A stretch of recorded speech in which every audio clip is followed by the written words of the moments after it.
but I just wanted to set out my stall and maybe 10 seconds on what we normally do. We don't run webinars normally as an offering, but what we do is tend to work with organizations, big and small, and it's all about behavior and feelings for us. And really, the bottom line of projects, and even this morning, I hope, is that I get you thinking about the very obvious things, the little things in life, the behaviors and the feelings that you have behind those behaviors. And the idea is that by making this material conscious, we can all make more intelligent choices from one moment to the next, or indeed the big strategic choices that some of you have to face. I really do believe that it is all in the detail. It's the little ongoing things that we do day in, day out that will really make a difference to our teams, if you have a team, and certainly to ourselves as individuals. So that's the first thing. It's about awareness and intelligent choices. And then actually doing something small and practical repeatedly to bring something to life outside this webinar, outside of the theoretical world.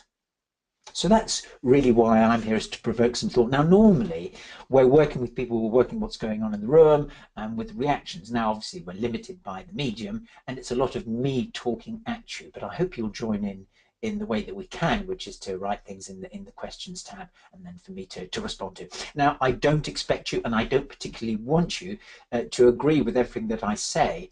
This is my version of the topic.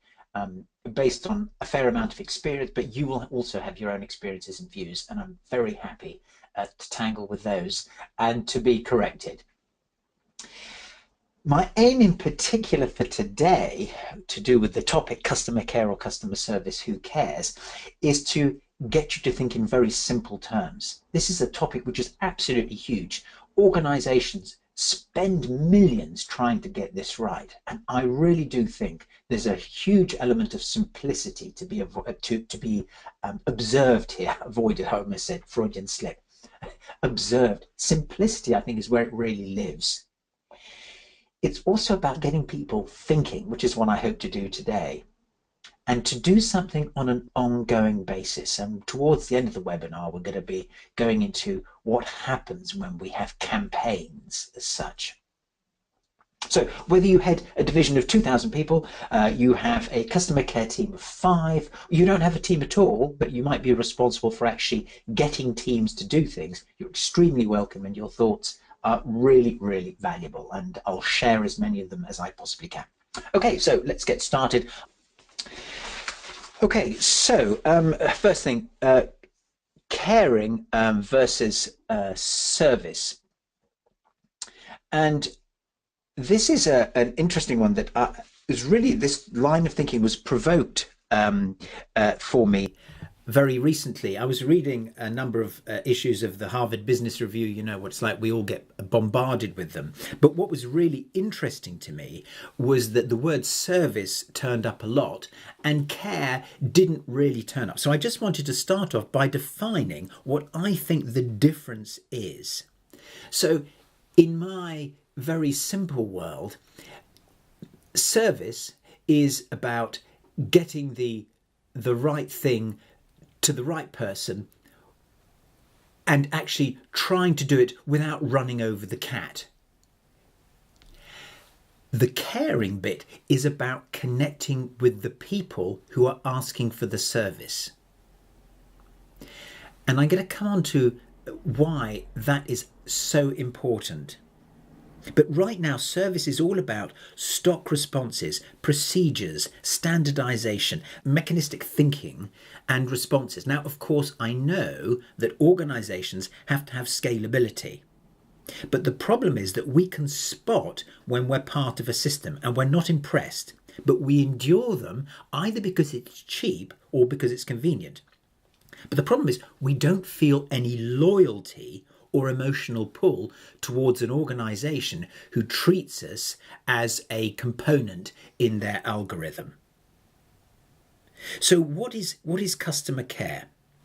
Well, for me, it has some very specific elements to it. The first part for me is that it's about empathy. It's about understanding me and, to coin the old phrase, to walk a mile in my shoes, but to even know what I prefer and how I prefer things. I had one of many calls yesterday, and this is from a supplier, somebody who I know and who I pay money to. It was O2 or one of their agents or subcontractors. And even though they acknowledged that I was, and I said, I'm busy, but let's make it quick because I can still talk, it's O2. But they still kept me on the phone for 10 minutes. So they really weren't wearing my shoes. So this is about really paying attention just in those small moments, as I said in my introduction, to what people need. And it's not just about the service that we're providing, but it's how. So whilst it's about the customer, it's not just what can we do for them, and it's not just how much or how fast, but how can we do that in a way that actually makes them want us more.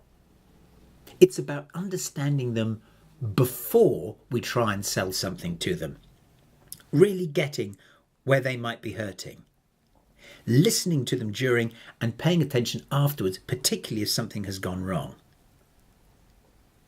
And for me, it's also doing something which is non-standard, doing something which really didn't have to be done, but the individual human being who's at the end of the telephone line or on the other side of the counter did it just because they felt like it.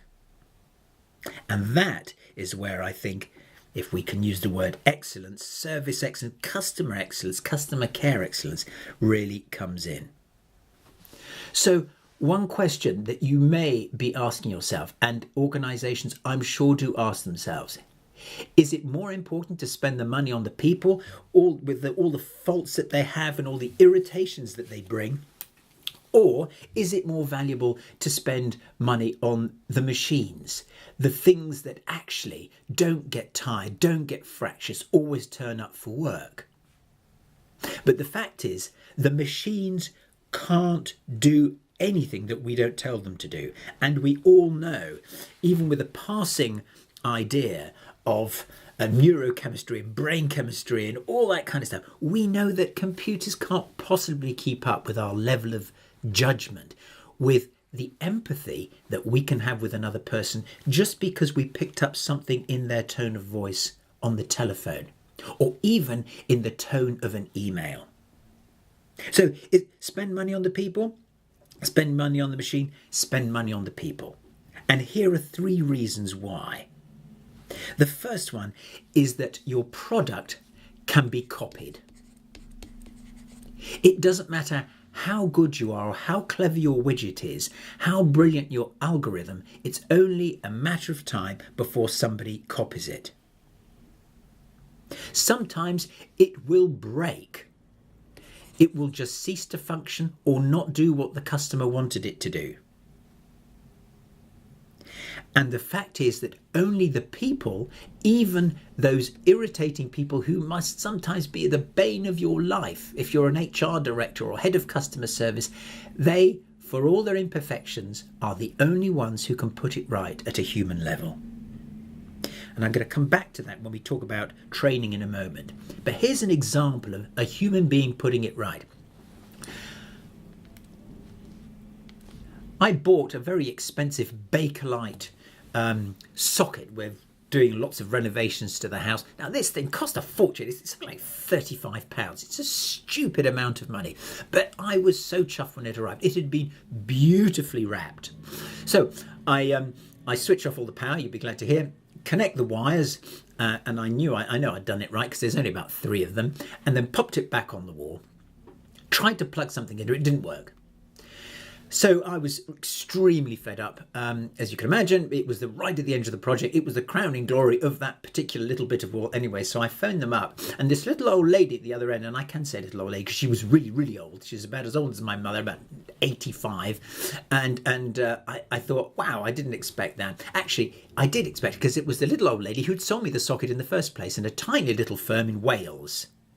But the point was that for all the inefficiencies and the fact that it turned up in a brown paper parcel tied up with string, thank you, Julie Andrews, it really did turn out to be one of my favourite things. And the service that she advanced to me, the fact that she cared, and the fact that I got the new one the next morning in another lovely brown paper parcel tied up with string with a postcard in it saying sorry, for me was tops. It was her reaction on the phone. Yes, getting it out to me really quickly was superb, but it was the care that it had taken. Totally inefficient, but it really worked. I will never go anywhere else, at least not for my electrical sockets.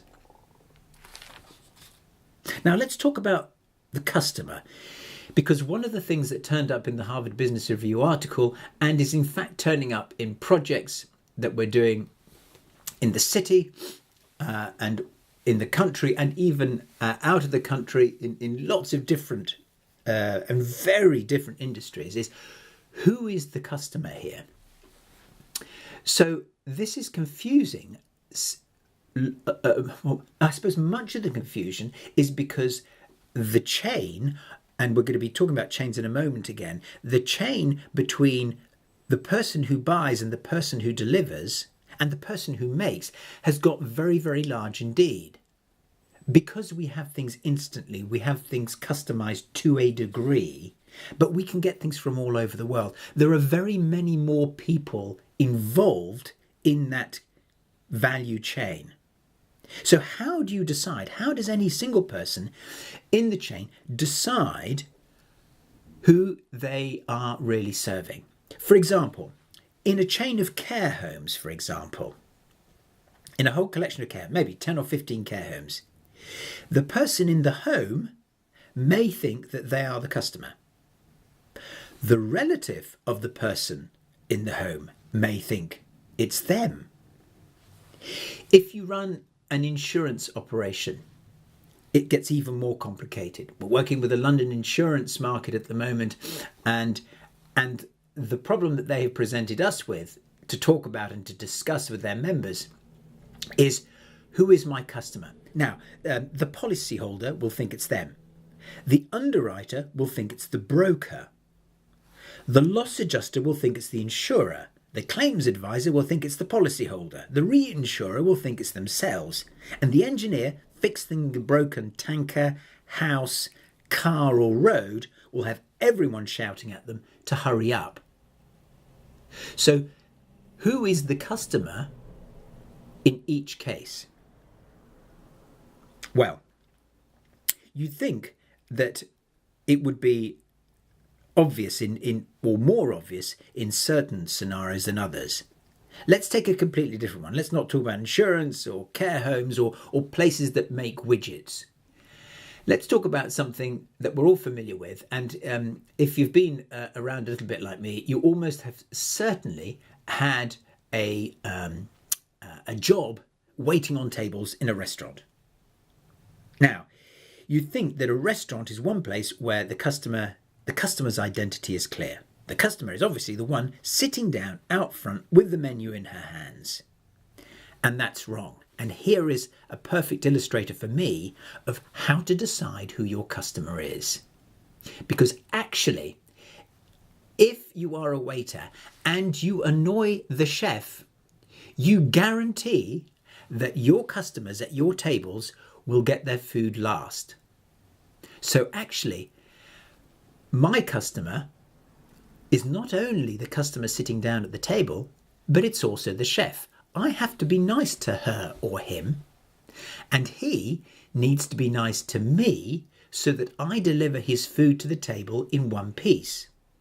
Because, as you know, presentation is everything, and so the chef, or the person at the pass, as it's called, who passes over the food, needs to make sure that I'm going to take his or her product seriously. So anywhere in that chain, if we annoy each other or get on the wrong side of each other, we're going to create the customer a problem, and it could have had nothing to do with them whatsoever. So the point here is that we are working in a chain. Internally, bad service is punished with bad service. Externally, we're punished for it with the loss of a contract. We're punished by a loss of a renewal, a booking, or a second sale. We are all tied together in this chain reaction. Behaviour provokes behaviour.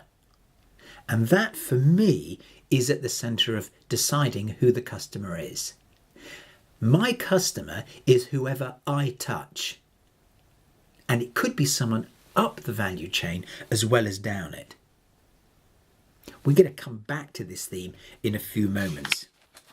But keep this chain in your mind. Okay. So, the next thing I want to talk about is how to actually go about doing customer care. If we've decided that customer care or customer caring is what it's all about, I want to show you my opinion of how not to do it. Now, please don't be offended. If this is what's happening in your organisation, there is still something you can do, but I'll leave that for a couple of minutes. I just want to explain the problem of doing customer caring or customer service in the traditional way. Okay, typically we do customer care from the top down. So someone in the boardroom will decide that they want more customers. More likely it's shareholders. Shareholder pressure will come to bear on the people up at the top of the building and say, we want bigger market share, or we're losing market share, or, get more customers and stop losing them. So someone up at the top of the building will have this brainwave, will have this dream, a vision. They will have a vision. And they might even write it on the building or in the foyer. Then they'll tell somebody to devise a strategy. And it's already, in my opinion, started to go wrong at that point. Let me just get my colour sorted out. Here we go. Okay. So we've had the mission, we've had the dream, we've had this kind of revelation of how to do it. Then it's strategy time. And then what happens? Well, then it gets rolled out to the troops. Because that's what you do, isn't it? You have a strategy and you tell everybody what you want them to do. And then the troops go out and see the customers to find out what they want. And actually, what probably also happens, there's a good deal of training as well. Let's teach them how to talk to the customers so that they don't annoy the customers when they actually meet them or talk to them on the phone. You're seeing the obvious mistake here is that the customer comes last. The customer is the last to find out what they wanted. The customer has no engagement with the people. The customer doesn't care or know who these people are who are marching up to their front door. So there's no connection there. That chain reaction we were just talking about doesn't exist. And in fact, as happened yesterday when somebody phoned me up, even though they were from my phone supplier and even though they were going to save me money, they still made themselves, within a few minutes, really unwelcome in my office, in my life. They've actually really irritated me and they didn't have to do much. Okay, you could say, well, you're just a very irritable person. Yes, I am. But actually, I would think that most of your clients and customers are too. If you treat them in a way which makes them feel misunderstood, or at least not understood. So that's what happens in the top down. It's very frequent and it'll almost certainly apply to the vast majority of the organisations of you who are sitting here today taking part in this webinar.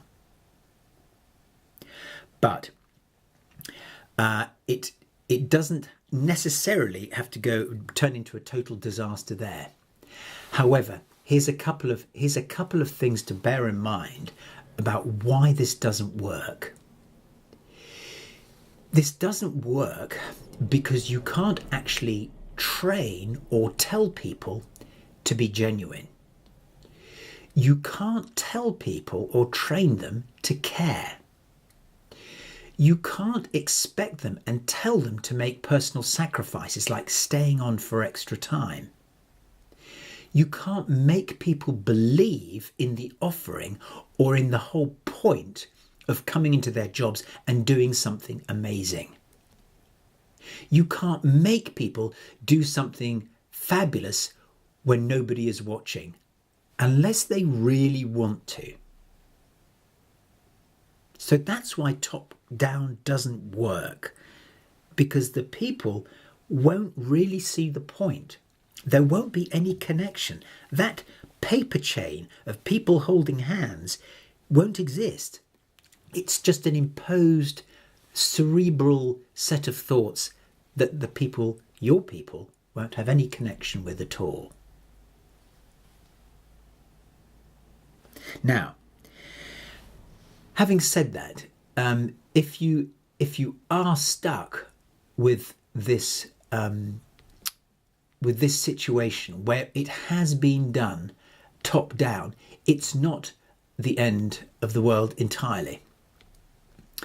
And what you can do, I'll show you those links in a second, but what you can do is get people to understand, to grasp, to even become proficient in the behaviours that make relationships work.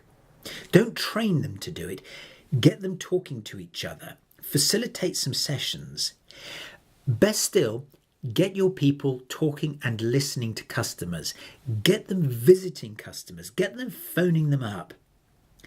Get them to have a relationship with the people who are their customers, internal or externally, just as we do in our personal lives. Now, we think there are two things that people need to be able to do, and I'm really taking it back to the wood here. But there's basically a couple of things. The first thing is that people need to be able to listen, and they need to be able to feed back.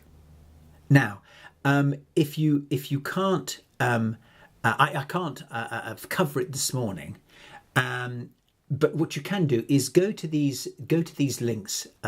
There's a video that we've produced on listening, and there's one that we've produced on feedback, and you'll be able to catch the meaning that I'm driving at here in those videos.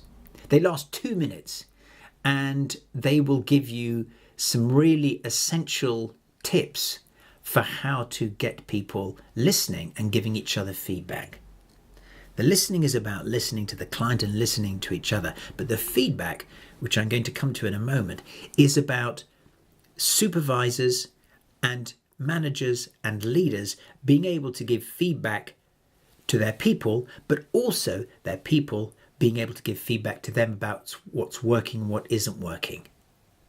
Feedback, or standing up for what we think and believe, is a really important part of a relationship. And what we're trying to do is to create this chain of relationships. So if we know how to listen to each other, and we know how to tell each other the truth through feedback, for example, then we've got the basis for making something which was maybe rather nebulous to begin with, real. So hopefully you've had time to copy down those Bitly links. You probably know how Bitly works. You just put that in. That's the standard bit up here, and then you can just stick these bits in here, and it should take you to the correct YouTube video. If it doesn't, please get in touch with us. Okay, so what's the alternative to all that? Well, you can go mad, and you can actually do it properly. So what does this actually mean? Well, this is about, in my parlance, doing customer care back to front and top to bottom. So what do I mean by this? Okay, so it's back to front, top to bottom. How does that work? Well, you might be able to fill in the gaps here given what I've just said. It starts here. Number one, getting your people interacting with your customers. And when remember, when we mean customers, we could say the person who is next above them or next below them, or even a couple of rungs below them in the value chain. Your people need to know what each person around them needs, whether it's the end customer or someone who depends on their service internally. Once they know that, then they can go back and tell the people at the top what the heck's going on? Now, this customer and staff combination is where it's at. That is the only place to get real information, real live data. They need to understand, your people need to understand what's happening when they meet their customer. What does the customer value? And what gets in the way? It then needs to be distilled. Somebody needs to sit down and figure out, okay, we've got a lot of data here. We've got a lot of people telling us what's important to their customers, but there will be themes in there. And that is the job of the people in this building here, to figure out, okay, guys and girls, what is really important here? If we do nothing else, are there 2 or 3 things, or 4 or 5 things that we've now realised our customers really love about us? And what are the things that we really love about each other that we would love to come to work for? And it's at that point that the mission statement is made, is put together, and then the strategy. But actually, you've already done the strategy, because the strategy is all about paying attention to the customer and giving them what they want, or at least telling them why you can't give them that and why what you can give them is good enough. But it's all back to front compared to what most corporations do right now. A word about the mission statement. This thing here needs to be about behaviour. If it's not in behaviours, you're wasting your time, because nobody's going to understand it. If the newest person in the door with the least amount of training doesn't get what they're supposed to be doing, you need to rewrite the mission statement, or consider not having one at all, until you actually know what you're doing, and until you can put it into words that everybody understands. Because if everybody understands it, they'll be able to make a decision about whether they want to stay or not, whether they should even be in the building or not. And if you've got it in behaviours, then you've actually probably also got your strategy. You don't have to write a separate strategy. You've just got to figure out where to put the bodies, how to pay them maybe, how to incentivise them. And we'll come on to that in a moment. And then, last of all, if it's not already clear, you've got to tell all these people down here that they can just go right ahead and do what they're great at, because you already know what they think. And then reward them. Tell them they're great. Give them things, but mainly, well, I'll come on to it in a moment, but mainly attention. Give them your attention. Give them what they want from each other and what your customers want from you. Okay, so we've zipped through here the difference between customer care and customer service. How to identify your customer. How to do customer care top down, to be avoided, but if you're stuck with it, you can still do something really important which will make a difference to the customer, which is to get people closer to the customer. Create that chain reaction, but in a positive way. And recognise that the customers are right the way through your operation. And then we've also talked about, just now, making customer care back to front and bottom to top. So this is the last bit for this morning. I want to talk about how to keep everybody interested. This is a thing that comes up again and again in all our projects, and one-to-one projects that includes, which is when people have made a change, when they have decided that they want to do something and their heart's in it, how can we keep them? And maybe this is a story about how can we keep ourselves interested? Because typically human beings are always looking for something new, something interesting, something fun. We love to be entertained. We want novelty. We seek it out. What that does for many of us is to distract us from what we should really be doing, which is maybe some very simple good things repeatedly forever. So one of the things that gets in the way is when an organisation has got its act together, and the organisation might just have 5 people in it. They decide, right, now we know what we're doing. And have you ever received a notice from one of your suppliers saying, we've got a new website? I don't know about you, but I couldn't care less if my suppliers have a new website. They're all jazzed up about it, but that's their thing. How is it going to help me? Why? I've got my own stuff to attend to. So this is my caution to you about, at least at first, about how not to keep it going, or at least a peril that you should be aware of. And that is the big launch, the initiative. It's about creating a whole load of hoopla about what is important, about the very latest thing. Unfortunately, this has a number of consequences. One of them is to get people thinking that it's always going to be like this, that it's always going to be fun. So we use lots of good words. We tell everybody that they're fabulous. We tell everybody that it's going to be fantastic from now. And we give freebies to the customers. We put the chocolates in reception. I don't have a problem per se with getting excited and having some theatre. Goodness knows I love an event. But what always worries me in the pit of my stomach is, how can you possibly keep this up? Now, if you've ever worked in a call centre, in fact, you might actually be in charge of a contact centre or a call centre right now. You might be one of the people in this webinar.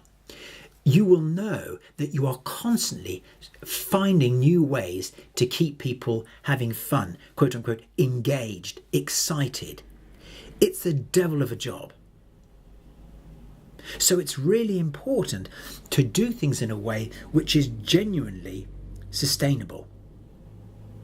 So I think the way to look after this whole problem is not with a big launch and the big words and lots of collateral and widgets and bits and pieces, but it's actually a lot simpler than that. For me, it's actually going straight back to this, and it's about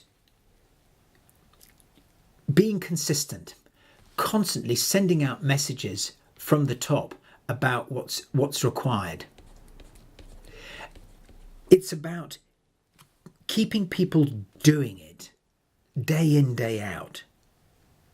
It's about people talking about it. It's about keeping in touch with each other and with customers especially.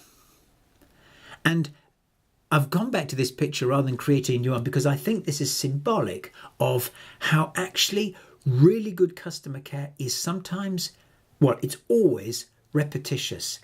But when you really get stuck into it, when the people really care and get into it at a human level, it's not repetitious because every situation is different.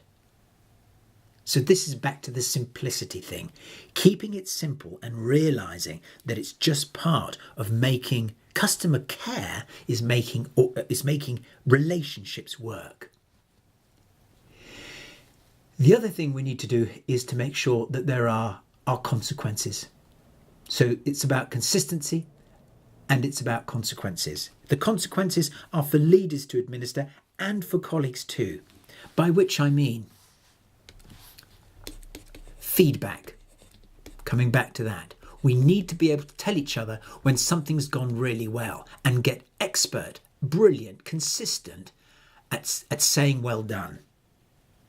We also need to be consistent and upfront about saying when something really hasn't worked and isn't good enough.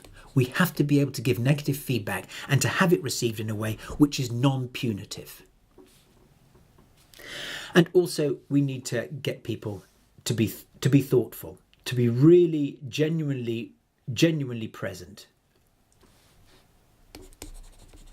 and to think about each other and say, what does that person need now? Is there something little that I could do to make their life easier? It's not in my job description, it's not my job, but I just could. I could just take a small detour, a 30-second detour in my life. And probably one of the biggest things of all, which I see most absent, particularly in highly sophisticated organisations, is the notion of thank you. It is so simple, it is so screamingly obvious, it is so unsophisticated that it just flies below the radar and doesn't get done. So there's my take on customer care, how to do it, whether you're doing it top down or whether you're able to mount a revolution and do it bottom up. So right now, I'd love to hear any thoughts. I'm going to quickly have a look at the Q&A pane and see what I'm missing.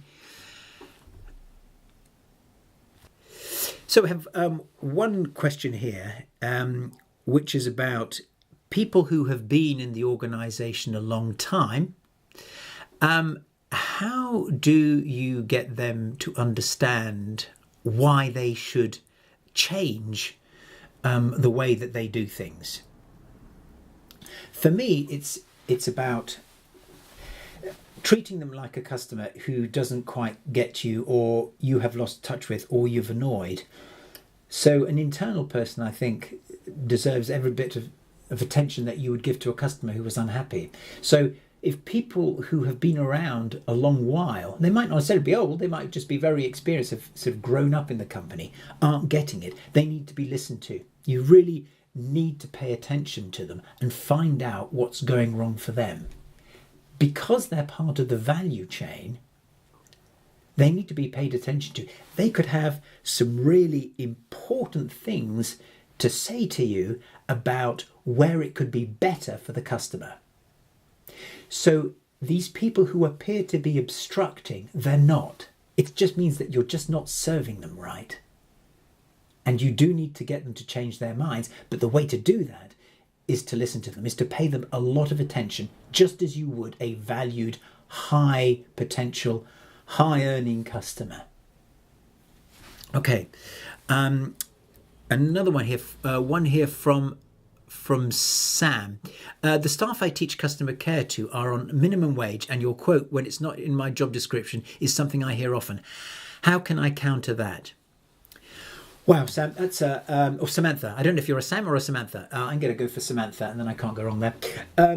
Samantha, that one, again, is about really paying attention to them. The fact is, they are drawing the company's money. But it sounds like, if I had to guess, is that there's something wrong about the way that they think they are being treated top down. I would actually, I put my lunch on it.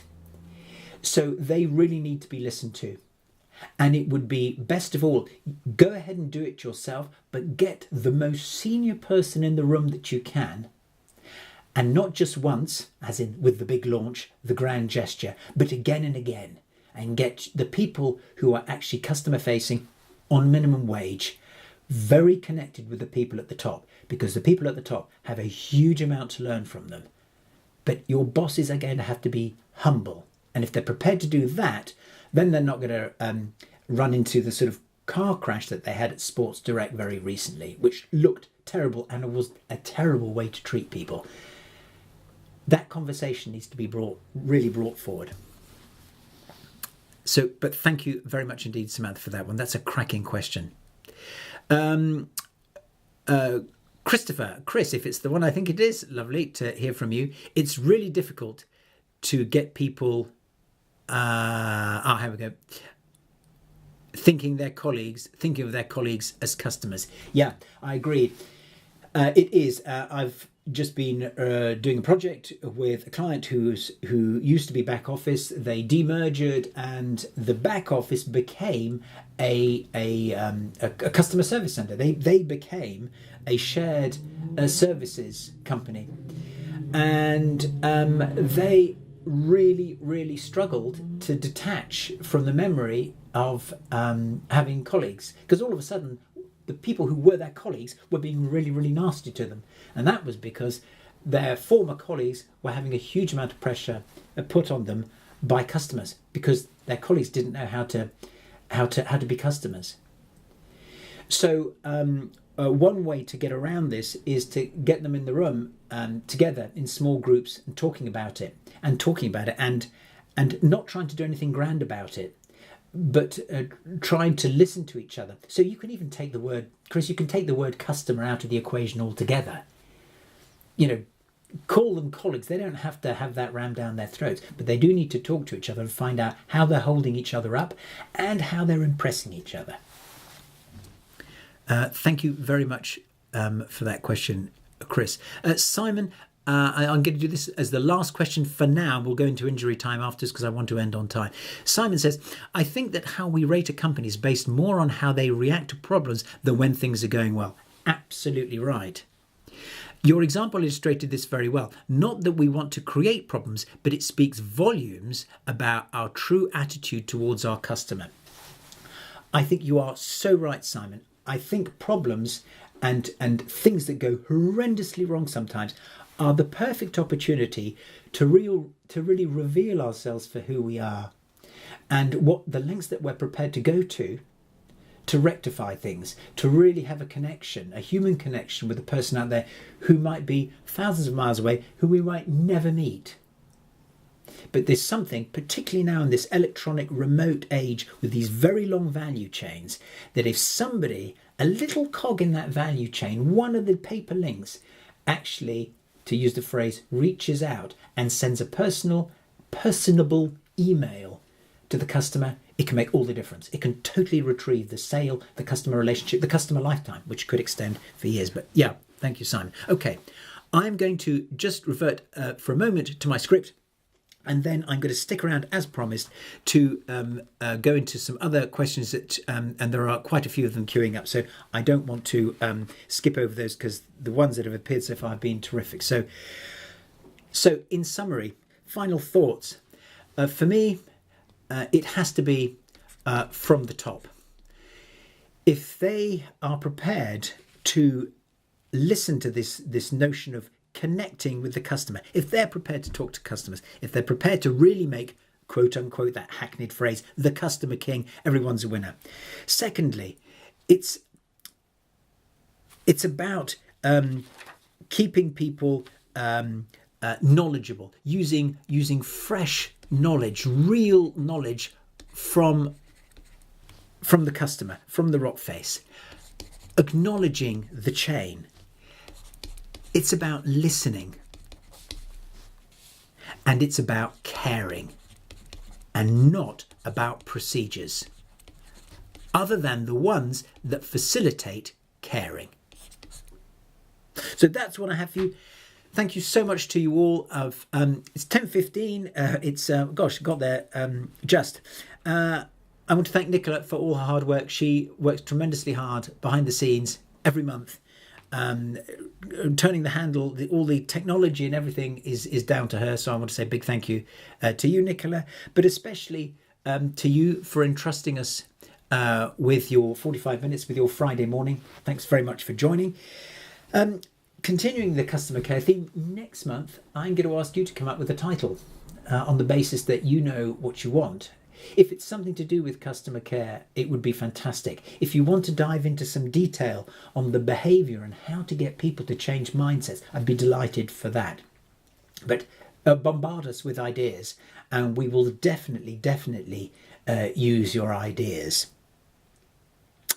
So that's it. Goodbye. Thank you for joining. Have a fantastic weekend and stick around if you can for the extra Q&A. So something here from Archana. Hello, Dr. Paul. What is the right way of taking customer feedback and how frequently should we be doing it? A cracking couple of questions. Okay, how do we take customer feedback and how often? Well, okay, I'm going to start with how often because it would be easy to say all the time, but that might not be practical. I think customer feedback when something has gone wrong, to pick up on Simon's point, is more important than customer feedback when something has gone right. I actually hate being asked for feedback on a normal transaction. These things flash up. Would you mind if we have feedback? We get your feedback after this transaction. I think, oh, for goodness sake, I just transferred some money, or I just did this, or I just bought a pair of training shoes. Do I really need to give you feedback? So there is a too often, but I would say that when there's a problem, it's especially important. Now, how do we take it? And I think this is the really interesting bit of your question. Silently and with empathy. I don't believe that it's good to let a customer talk just so that they burn themselves out. I think that's deeply disingenuous and is tactics. I don't like tactics in relationships. But certainly listening out for the feelings that they're having and playing them back is important. So here's how it sounds. So let's say you're annoyed at me because the webinar started late and you had to leave early or leave before the end. So I might call you up and say, oh yeah, Paul, the webinar was great, but I was really disappointed that you didn't start on time. So I would respond, I think, oh gosh, she is annoyed. So I'd say, Achana, it sounds like I irritated you by not starting on time because you had to leave before it was over and you'd made a special date in your diary. So what I'm trying to do is to prove that I've really heard what Archana had to say. And that's what I think we need to do with our customers. We're not there to problem solve. Don't problem solve during that listening phase. People need to get that we hurt them, and we need to show them that we got it. They will tell us when they're ready to hear the solution. Their tone will change. They'll say, well, is there anything you can do? They will give us the hints that you as a human being will perfectly well understand. But don't be tempted to go on to solutions until you've properly listened to the person. It might take 2 or 3 minutes. You might have to be constantly replaying what they're saying. Oh, so you weren't only annoyed with that, but you were also disappointed that we didn't do that. Oh, and there's another. Okay. So it was also, you were worried that if we didn't get that to you in time, you'd miss the person's birthday or whatever. So it's a repeated process until they tell you that you've listened, and then you can problem solve.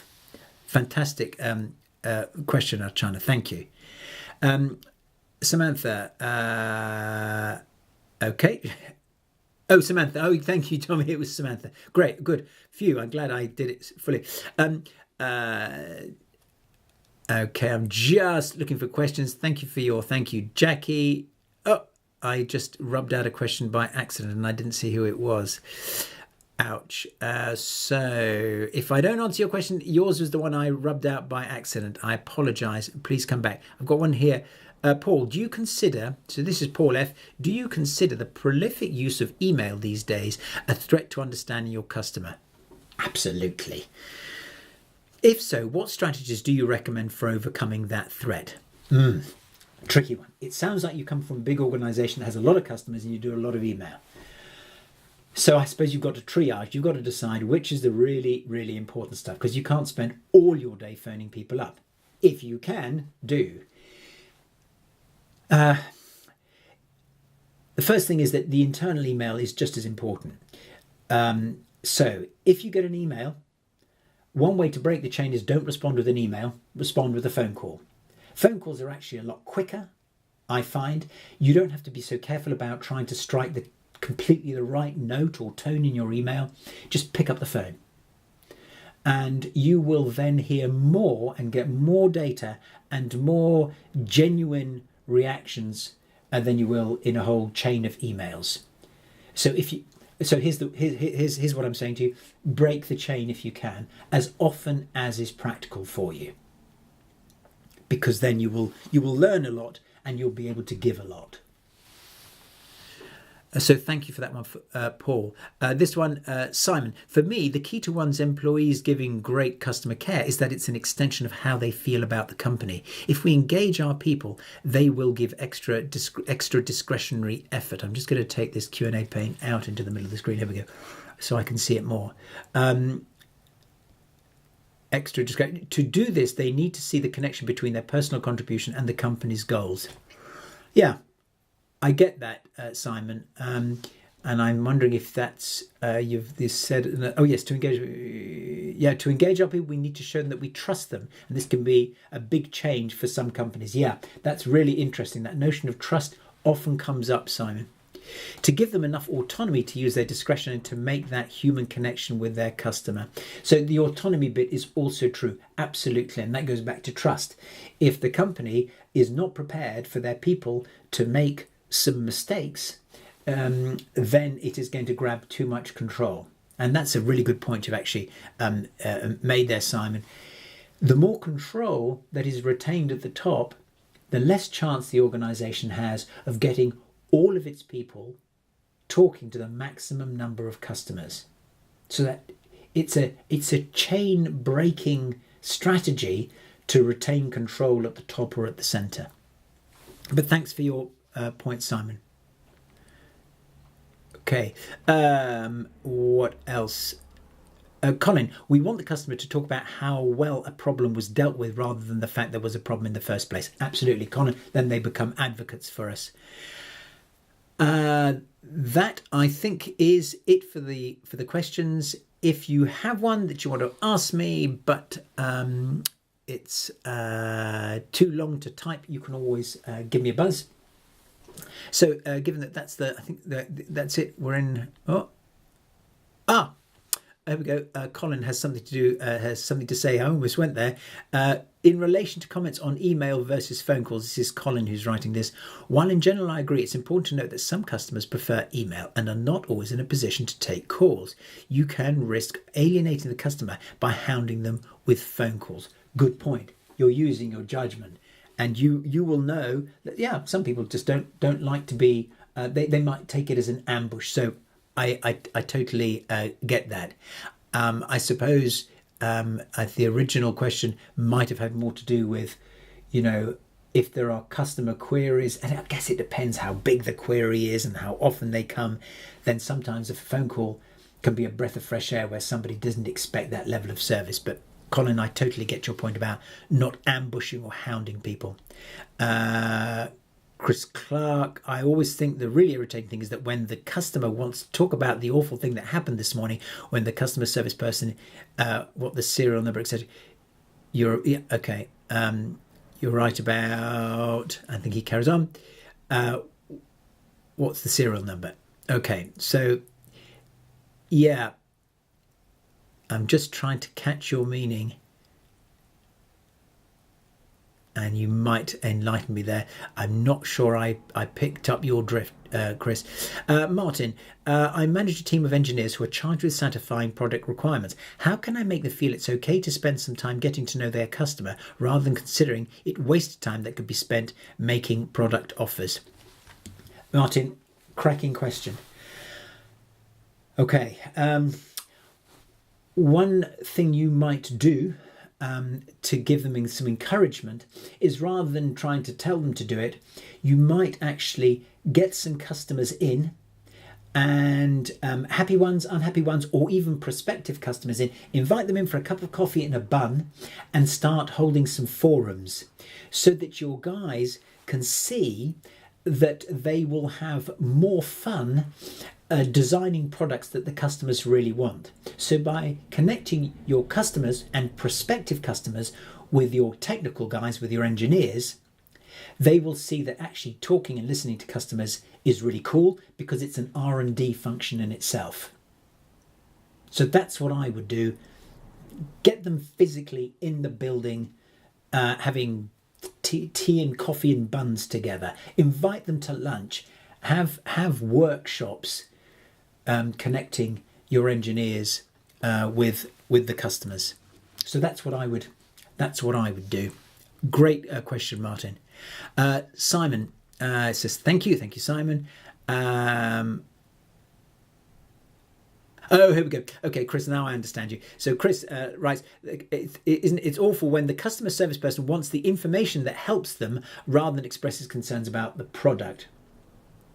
So this is a classic case of somebody phoning up to complain that their electricity is being cut off, or that the wheels have fallen off their lawnmower, or that their service on their 29th servers is down. And the customer service person says, "Can I have your postcode, please?" And this is something that was happening in an organisation, in fact, where I nested my PhD, where I did all the research. And very soon on, we said, look, I said, stop asking for the postcode. And that's a classic example of what you're saying, Chris. Asking for the postcode. The customer's not interested. They don't see why that's relevant. And it doesn't even show that you've listened. In fact, it shows that all you care about is fixing the problem and getting them off the line. So it's about paying attention. Lack of empathy, as you put, Chris. Exactly that. Great stuff. If that's it, it looks as though it might be. I'm just checking the screen. I think that's it. Everybody, thank you for sticking around for extra questions. It's been a delight having you there. Thank you for all your questions and all your thoughts. If you have more for me, don't hesitate to get in touch. Just through the website or you'll know from the address block where we are and how to get hold of us on the phone. It just remains for me to say have a fantastic weekend. Thanks for joining, and I will see you on the, hang on a second, I can tell you the date of the next webinar is Friday. Hang on. Here we go. The 21st of October. Friday the 21st of October. I'll see you then. Take care. All the best.